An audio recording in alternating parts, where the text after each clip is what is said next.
저는 잘 때 보거든요, 녹화한 거. 제 스스로를 반성해요. 그래서 뭐 이번 수업은 한 20분까지 보다 잠들었는데 다음 수업을 찍었는데 막 10분 만에 잠들었어요.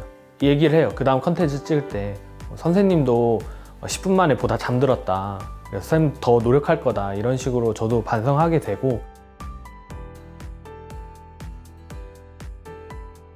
저는 이 과정을 통해서 오히려 새로운 학습 모양 같은 것도 적용할 수 있고 평소에 하고 싶었지만 못했던 그런 부분들을 자유롭게 수업에 활용할 수 있는 것 같아서 되게 좋았던 것 같아요. 원격 수업을 하게 되면서 가장 큰 교육계의 변화가 교육의 형태나 방법 같은 것에서 다양성이 인정됐다라고 하는 점이 가장 큰 변화라고 생각을 해요. 스마트폰이 처음 나왔을 때 앱이 되게 다양하잖아요. 이런 흥미로운 매체들을 좀 수업에 적극적으로 도입하면 좋지 않을까라는 생각을 해봤어요. 근데 제가 처음으로 스마트폰 앱을 활용해서 했던 수업이 별자리 수업이었거든요. 별은 사실 밤에 볼 수 있잖아요. 그런데 우리가 학교는 낮에 와서 공부를 해요. 그래서 스마트폰에 있는 별자리 앱을 활용해서 수업을 하다 보니 낮에도 하늘에 떠 있는 별을 학생들에게 보여주면서 설명을 할 수가 있는 거예요. 그래서 스마트 교육을 우리가 하게 되면 시간과 공간의 그런 제약에서 벗어나서 더 다양한 수업을 할 수 있겠다. 근데 고교학점제 연구학교를 하면서 항상 한계로 부딪히는 것이 어떻게 과목을 늘려나가고 학교 밖으로 교육 공간을 확대할 것인가에 대한 고민은 계속 있었어요. 근데 이번에 원격 교육을 하면서 실제로 이런 고교학점제의 다양한 선택권 확대에 있어서 원격 교육이라는 게 그런 부분에서 더욱더 확장이 일어날 수 있다는 거를 그전까지는 좀 이론적으로만 느꼈다가 원격 교육을 준비하는 과정에서 그걸 좀 더 체험하게 된 것 같습니다. 이 코로나 사태가 역설적으로 교육에 있어서 미래 교육을 한 10년 좀 앞당기지 않았나. 사실 기술적으로는 원격 교육이라든지 그다음에 브랜디드 러닝이라든지 증강현실이라든지 뭐 이런 것들이 우리 주변에 이미 가까이 와 있었는데 그것을 교육 현장에 또 교실 속에 구체적으로 실현해야 된다는 생각은 생각보다 빠르게 진행되지 않았던 것 같습니다. 그런데 이제 대면 수업 자체가 불가능한 아주 특별한 상황 속에서 그런 기술적인 진화들이 사용될 수밖에 없는 조건들이 됐고 그게 우리가 여러 가지 방식으로 이야기했던 미래교육의 현실을 상당히 앞당기는 계기가 됐다. 지방의 아이들 같은 경우는 스마트 기기라든지 이런 것들을 활용하는 기자재들이 많이 부족해요. 그 아이들은 아예 스마트 기기라든지 컴퓨터가 없어요. 인터넷 환경이 제공이 안 돼 있는 상황이라서 그런 것들은 약간 한계점이 있는 것 같아요. 저는 지금 작은 학교에 있기도 하고 저희 학교 특성상 시내권 애들과 마을 애들 섞여 있는데 저는 그 처음에 과제를 딱 제시했을 때 이게 계속 가다가는 교육 격차가 되게 커지겠다는 생각을 했어요. 왜냐하면 시내권 애들은 부모님이 교육에도 굉장히 관심이 많은 분이셨고 그러니까 과제를 내주면은 아이들이 집에서 엄청 잘 도와줘 부모님들이 엄청 잘해가지고 오는데 마을 애들은 과제가 안 올라와요. 부모님들이 문자나 카톡도 확인을 잘 안 하시고 그리고 다문화 가정도 있어서 부모님과 소통이 안 되는 경우도 있고 그래서 그 공교육의 중요한 역할 중에 하나가 이런 교육 격차를 해소하는 데 있다고 생각하거든요.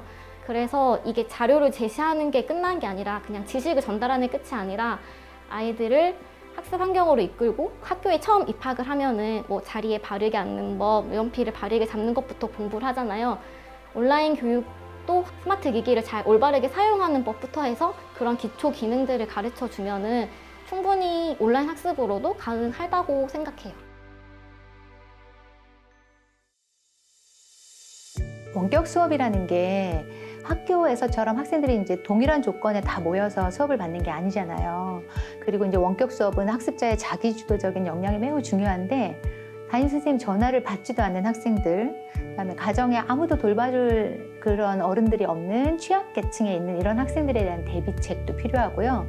학습 의욕이 전혀 없는 학습자들에 대한 그 방안도 있어야 되겠죠. 그동안 학교 수업이 교사들이 전부 떠먹여주는 수업이 많았다고 한다면 아무도 강제하지 않는 상황에서 스스로 학습을 해야 되는 원격 수업은 학생들의 학습 의욕을 이끌 수 있도록 흥미로워야 될 것 같아요. 디퍼러닝은 배움의 중심에 학생을 두고 학생이 스스로 자기의 관심사를 좀 탐구하면서 더 깊이 있는 배움이 이루어질 수 있도록 하는 학습 환경을 통칭하는 그런 개념입니다. 그렇게 깊이 있는 배움이 일어나려면 학생들한테 배움에 대한 선택권이 주어져야지 학습자로서 자기 주도성을 이제 발휘할 수 있게 되는 거죠. 그래서 오히려 더 이런 원격 수업이 그런 시도를 할 수 있는 시기다라고 생각을 합니다. 학생들과의 대면 교육, 일반적인 저희가 해왔던 이 교육과 원격 교육의 어떤 그 조화, 균형점, 이거를 찾아야 될 때인 것 같아요. 이제는 교육에서 아직까지 대면 교육, 직접 교육이 가지는 힘, 그런 것들에 대해서 다시 한번 정립하고 저희가 다시 한번 접합점을 찾는 그런 노력들이 필요하지 않을까 그렇게 생각합니다.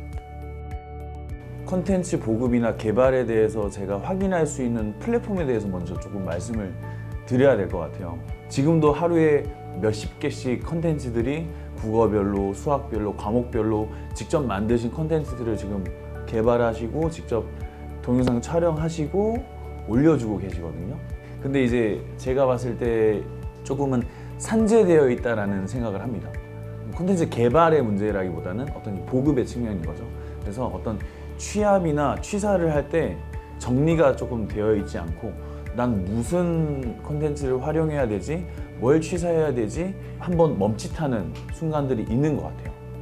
개발은 많이 되는 거 좋지만 약간 큐레이션? 정선적인 측면에서 조금 아직은 조금 한계가 있지 않나.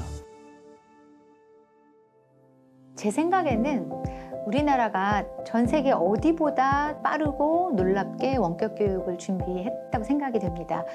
가장 놀라운 거는 대한민국 선생님들의 정보력과 협업 능력이었어요. 그 프로페셔널 러닝 커뮤니티라고 하죠. 이런 교원 전문 학습 공동체 이런 것들을 운영하시는 분들 사이에서는 너무 많은 정보와 아이디어들이 다 공유가 됐어요. 선생님들끼리도 이제 구글 클래스룸을 만들었거든요. 그래서 제가 먼저 수업을 올리고 후배 선생님이 또 올리고 하니까 이제 눈덩이처럼 불어나서 이제 여러 선생님이 여러 컨텐츠를 올린 거예요. 그래서 그 수업을 이제 심심할 때나 시간 날 때나 이렇게 보면 그 수업 하나하나에도 배울 점이 있더라고요. 세계 교육의 대가들이 하는 이야기인데 공교육에서 가르치는 것은 결코 개인적인 행위가 아니다. 이 집단적인 실천이라는 거죠. 내가 가지고 있는 전문성이 나 혼자의 노력으로 되는 것이 아니고 협력적 노력으로 이루어지는 것이다. 그런 의미의 새로운 상상력을 한국 교육이 저는 만들어낼 수 있다고 생각하고 그런 것을 만들어내는데 이번 사태가 중요한 계기가 될 것이라고 믿습니다. 저는 선생님들 믿고 또 학생들 믿고 학부모들을 신뢰할 수 있다면 그리고 교육당국과 함께 새로운 시대와 지평을 열어갈 수 있을 것으로 믿습니다.